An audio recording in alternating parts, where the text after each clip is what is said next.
the Chola Empire was a pivotal force in shaping the ancient world, leaving an indelible mark on the course of human history. Its vast maritime trade networks and stunning architectural achievements continue to inspire wonder today. As we embark on this journey through the realms of the Cholas, get ready to uncover the secrets of a bygone era that will forever change your perspective on the glory of empires past. In the fertile plains of the Kaveri River Delta, where the sun rises over the eastern coast of the Indian subcontinent, the seeds of a mighty empire were sown. It was here, in the ancient Tamil country, that the Chola dynasty would eventually rise to prominence, leaving an enduring legacy in the annals of history. The early beginnings of the Cholas are shrouded in mystery, but it is believed that they emerged as a minor power in the 3rd century BCE during a period of great upheaval and transformation in the region, as the Mauryan Empire, which had once stretched from the Indus to the Bengal, began to decline. A power vacuum was created, allowing smaller kingdoms and chiefdoms to assert their independence. The Cholas, with their capital at Arayur, were one such kingdom nestled in the heart of the Kaveri Delta. This region, with its rich alluvial soil and abundant water resources, had long been a hub of agricultural prosperity and cultural achievement. The early Chola rulers, about whom little is known, likely played a significant role in the regional politics of the time, interacting with other neighboring kingdoms, such as the Pandyas and the Cheras. These kingdoms, which would later become major rivals of the Cholas, were already established powers in their own right, with their own distinct cultures and traditions. As we delve deeper into the world of the early Cholas, we find ourselves in a landscape of lush green forests, rolling hills, and sparkling rivers. The air is thick with the scent of blooming flowers and the sounds of birdsong, while the earth is fertile and receptive to the touch of the farmer's plow. It was here, in this idyllic setting, that the Cholas would lay the foundations for their future greatness, slowly but surely building a strong and prosperous kingdom that would one day stretch from the eastern coast to the western Ghats. The earliest known Chola king, Karikala, who ruled in the 2nd century CE, is often credited with establishing the foundation for the empire's later success. According to the Tamil epic, the Silapatikaram, Karikala was a just and wise ruler who expanded his kingdom through a series of military campaigns, conquering the neighboring lands and incorporating them into the Chola dominion. Under Karikala's leadership, the Cholas also began to develop their unique cultural identity, which would eventually become a hallmark of their civilization. The Tamil language, with its rich literary and poetic traditions, flourished during this period, while the arts, particularly music and dance, were patronized by the royal court. The Cholas also developed a sophisticated system of governance, with a strong emphasis on administration, taxation, and public works. As the Chola kingdom continued to flourish under the leadership of Karikala's successors, the 3rd century CE saw a significant expansion of their territorial control with the conquest of the neighboring kingdoms of the Pandyas and the Cheras. This period also witnessed the emergence of a new breed of Chola rulers, who were not only skilled military strategists, but also patrons of the arts and architecture. One such ruler was the king Nedunkili, who was credited with building the magnificent temple at Tiruvarur, a masterpiece of Chola architecture that would later become a model for many other temples in the region. The 4th century CE saw the rise of the Pallava dynasty, which would pose a significant challenge to Chola dominance in the region. The Pallavas, with their capital at Kanchipuram, were a powerful and cultured people known for their stunning architectural achievements, including the magnificent rock-cut temples at Mahabalipuram. The Cholas and Pallavas would engage in a series of bitter conflicts, with the Cholas ultimately emerging victorious under the leadership of the king Vikaya. This period also saw the emergence of Buddhism and Jainism in the region, with many Chola rulers patronizing these faiths and building temples and monasteries to promote their spread. The 6th century CE marked a significant turning point in Chola history, with the accession of the king Simhavishnu, who would lay the foundations for the later imperial glory of the Cholas. Simhavishnu was a skilled military leader who expanded Chola control over much of southern India, conquering the kingdoms of the Pandyas and the Cheras and incorporating them into the Chola dominion. He also established trade relations with the neighboring kingdom of Sri Lanka, which would become an important partner in the Chola maritime trade network. Under Simhavishnu's leadership, the Cholas also began to develop their unique system of administration with a strong emphasis on decentralization and local governance.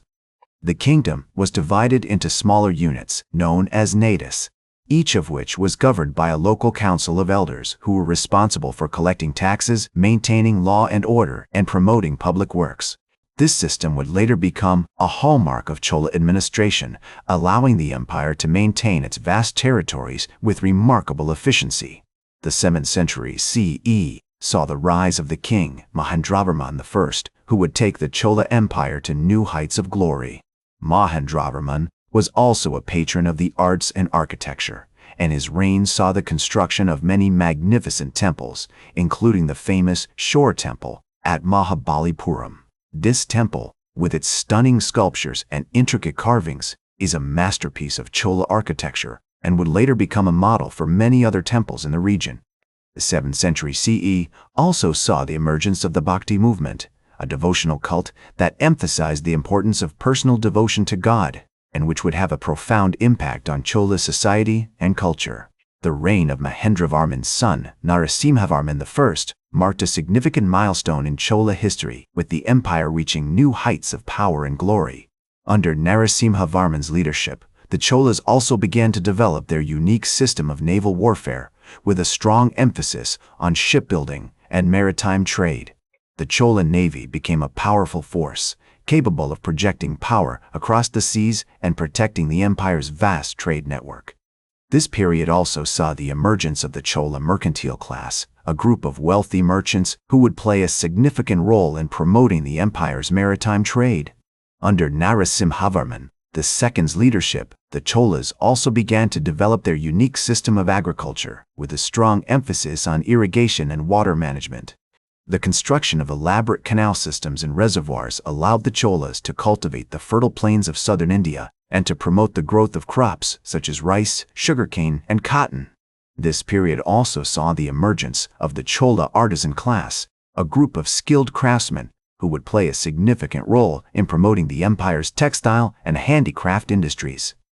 As Nandivarman II's reign drew to a close, the Chola Empire was at the height of its power, with a vast territory stretching from the Ganges River in the north to the island of Sri Lanka in the south, and from the eastern Ghats to the western Ghats. The empire's capital, Ganaikona Kolapuram, was a thriving metropolis, with a population of over 100,000 people and a vibrant cultural scene that attracted scholars, poets, and musicians from all over India. The next ruler, Virarajendra Chola, who ascended to the throne in 1063 CE, continued the expansionist policies of his predecessors, launching a series of military campaigns against the neighboring kingdoms of Karnataka and Andhra Pradesh. In 1068 CE, he defeated the western Chalukya king, Someshvara II, and annexed the kingdom of Kalyani, which gave the Cholas control over the fertile Krishna River delta. During Virarajendra's reign, the Chola Empire also experienced a cultural renaissance with a flourishing of Tamil literature and poetry. The famous Tamil poet Kamban wrote his epic poem, the Ramavataram, during this period, which is still considered one of the greatest works of Tamil literature. The Cholas also made significant contributions to the development of Hindu philosophy, particularly in the areas of Shaivism and Vaishnavism. In 1070 CE, Virarajendra launched a naval expedition against the Srivijaya kingdom in Southeast Asia, which had been a major trading partner of the Cholas for centuries. The expedition was successful, and the Cholas established a series of trade agreements with the Srivijayan kings, which gave them control over the lucrative maritime trade routes of the Indian Ocean. The Chola Empire continued to thrive under the rule of Virarajendra's successors, including Kulotunga I, who ascended to the throne in 1070 CE. During his reign, the Cholas launched a series of military campaigns against the neighboring kingdoms of Kerala and Tamil Nadu, which gave them control over the fertile plains of southern India. However, the Chola Empire began to decline in the 12th century CE due to a combination of internal conflicts and external pressures. The empire was weakened by a series of succession crises, which led to a fragmentation of power among the various branches of the Chola royal family. At the same time, the Cholas faced challenges from neighboring kingdoms, including the Hoysalas and the Pandyas, who began to encroach on Chola territory. In 1216 CE, the Pandya king Maravarman Sundara Pandyan launched a devastating attack on the Chola capital, Gangaikonda which weakened the empire significantly. The Cholas never fully recovered from this blow, and the empire eventually fragmented into smaller kingdoms, including the Vijayanagara Empire, which rose to prominence in the 14th century CE.